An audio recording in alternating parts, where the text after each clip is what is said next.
Hey everyone, welcome back to my YouTube channel. My name's Meredith E. Phillips. This video is going to be a little different. It's going to be a little different because I don't really have a whole lot to tell you. If you watched my last vlog, you saw that I finished compiling all of my outline documents and I sent it off to my agent for her to review and get back to me on. That was like a week ago. I haven't heard back yet, which I was not expecting to hear back that fast, but I can't really work on anything further until I hear back from her. So this weekend, Labor Day weekend here in the States, was just sort of a chill weekend. I am not good at just having nothing to do. I was very bored for a lot of this weekend, to be honest, but I did do a few writing related things, so I thought I would take you along with me for the weekend that I had, as well as share with you my Scrivener setup for first drafting. I'll get to that probably at the end. I'll put some timestamps in the description if you want to skip around. First thing on Saturday morning, I went up to a little restaurant and got some breakfast with some other local writer friends. I got an avocado toast, which I've never gotten anywhere in my entire life. I don't know why it sounded good to me, but it sounded good to me that morning. I regret to inform you I did not get a single picture of it, but it was delicious. So we'll be getting that again. We had a little bit of a writing session too, and what I'd planned to do during this session was work on brainstorming first lines, opening lines for this book. I have an opening line for the hero's first POV chapter, but that's going to be like chapter 3. And so I needed like an actual opening line for the book from the heroine's POV. And so I had several ideas that I was working with. These are the two that I came up with. You can pause and read if you want. I posted these over on Instagram too, and there was a clear winner, which is understandable, but let me know which one you prefer in the comments. But I like that I have that first line already set in stone kind of for myself, because that just makes that first day of first drafting go a little bit easier. And then when I got home, okay, my writer friends had brought like little prizes for everyone, which is so nice. And I won this. It's a miniature bookshop model thing to put together.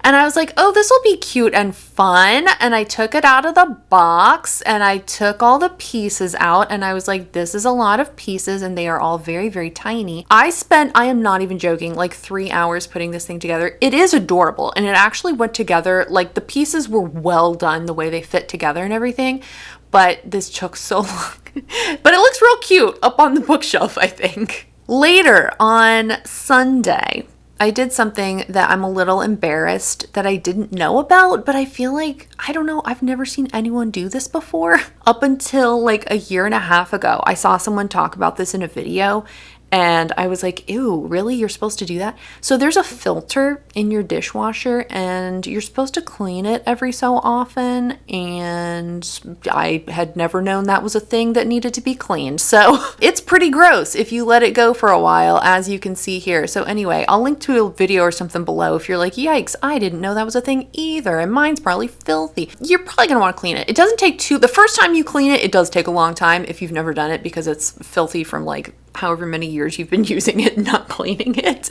But after that, this took me maybe like 20 minutes to clean. It wasn't the worst. I think you're supposed to do it every quarter. I am not doing it every quarter. Okay, that's just not gonna happen. But I was like, I have free time because I can't do anything else. So I cleaned the filter on the dishwasher. Before we get to the writing, I wanted to give you a little bunny update. They are doing well.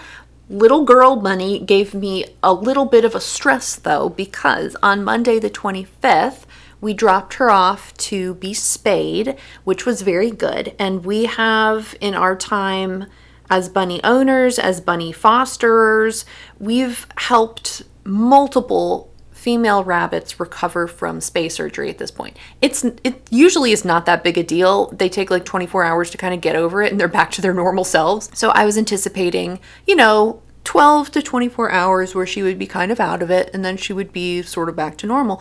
That did not happen. This little bunny was like not eating, which is really bad for bunnies, people, and other animals like dogs and stuff like that. If they go like a couple days without eating, like when they're sick or not feeling well, like that's not good for you, obviously, but you're not going to die from like 2 days of not eating or eating very little. Bunnies can die very quickly though if they are not constantly eating stuff. It slows their digestion down, and then that makes them feel worse, and then they continue to not eat because they don't feel good, and that makes it slow down even more, and it can kill them. So I was very worried watching her and trying to get her to eat. I was throwing every kind of possible bunny food at her, and it wasn't until Thursday, 4 days later, that she finally was back on like a more normal eating schedule. So anyway, that was a little stressful. She did not care for the medicine, but you know, we had to give her the medicine. I can still give a bunny medicine one-handed, which I'm very proud of. Haven't had to do that in a very long time. But yeah, the two of them are doing really well. The little boy is very friendly. Like, he runs over anytime you come in the room. He runs over. He wants you to pet him. The little girl is still a little skittish, I think partly because she was not probably cared for properly before now, but then also like I've been the one to try to like pick her up and give her medicine, and she's been recovering from this surgery and all this kind of stuff, and so she's warming up very slowly, but she's still a little wary of what exactly I'm going to try to do to her when I go in there. But they're doing very well. We still need to get him neutered. He'll be neutered later in September. It's kind of a while from now. It's like the 28th. We'll take him in, and then once he's recovered from that, which again shouldn't be something super long, he'll be up for adoption. Little girl's already up for adoption, so that's great. Hopefully they'll get picked up soon for their forever family. Okay, so let's chat about how I like to set up my Scrivener documents for success when I'm about to start drafting. One of the things I love about Scrivener is this split screen situation, and I use that constantly. But for setting up my document to prepare for first drafting, what I like to do first is I make separate sub-documents in the draft folder, one for each scene that I am planning to write. These are not necessarily chapters, although a lot of times they end up being the chapters at the end of the day. But there are times where I combine scenes, or, you know, cut off a scene in the middle and continue it into a next chapter, something like that. So I'm not worried about where chapters are falling at this point.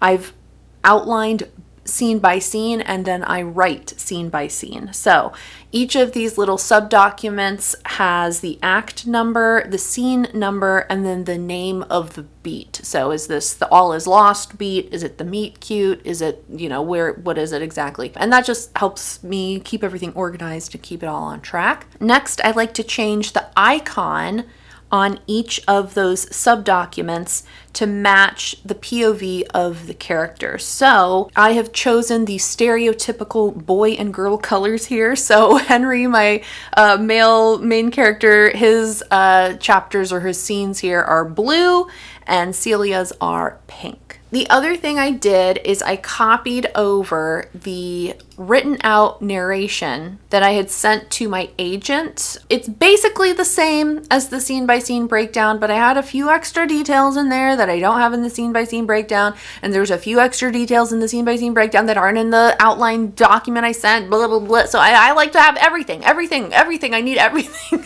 So in the little inspector tab in the notes section, I copied in the narrative document that I sent to my agent, so I have it there for reference. And then finally, up at the top in the synopsis section, I'm not using it for synopsises, I like to keep track of the word counts. So I'll put first draft, what is the first draft word count for this scene? Then as I go through subsequent drafts, I'll update this with like how many words are in the second draft here, how many words are in the third draft, and I'll go through it like that.